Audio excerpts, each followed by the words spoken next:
Potbelly pigs are some of the most amazing animals we have on the farm. They have unique personalities. They are extremely intelligent. They just have a way of relating to people. For our region, we are the only humane society who can take in farm animals, especially potbelly pigs, in larger numbers. When I started, we had about 12 pigs, and it would fluctuate anywhere from 15 to 20 over the years. And then we had a few cruelty cases, and now we're up over 50. Potbelly pigs are falsely represented amongst social media and other outlets as being the mythical potbelly pig, this micro mini teacup pig that's going to stay less than 50 pounds.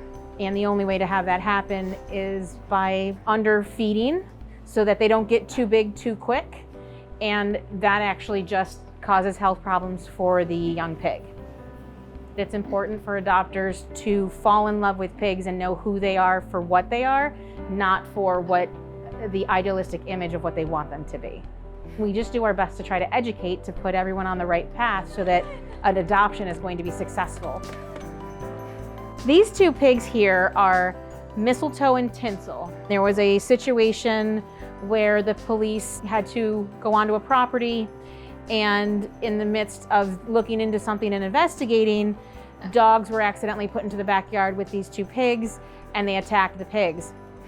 We have a partnership with Rochester Animal Services and try to assist if they ever get a farm animal in, and we offered to take them in, get their wounds looked at by our farm animal vet, and make sure that they could have a healthy future.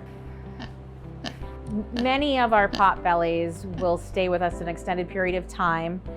Finding adopters that understand pigs can be tougher because a lot of people want to believe those myths. We want to set the families up to succeed with their new farm animal pets, and we want to make sure that everyone's going to thrive, the family and the pigs. The best way that you can help animals like Tinsel and Mistletoe is you can donate. We are largely run by the donations that we get in from our community, and donations is the best way to help every single animal here.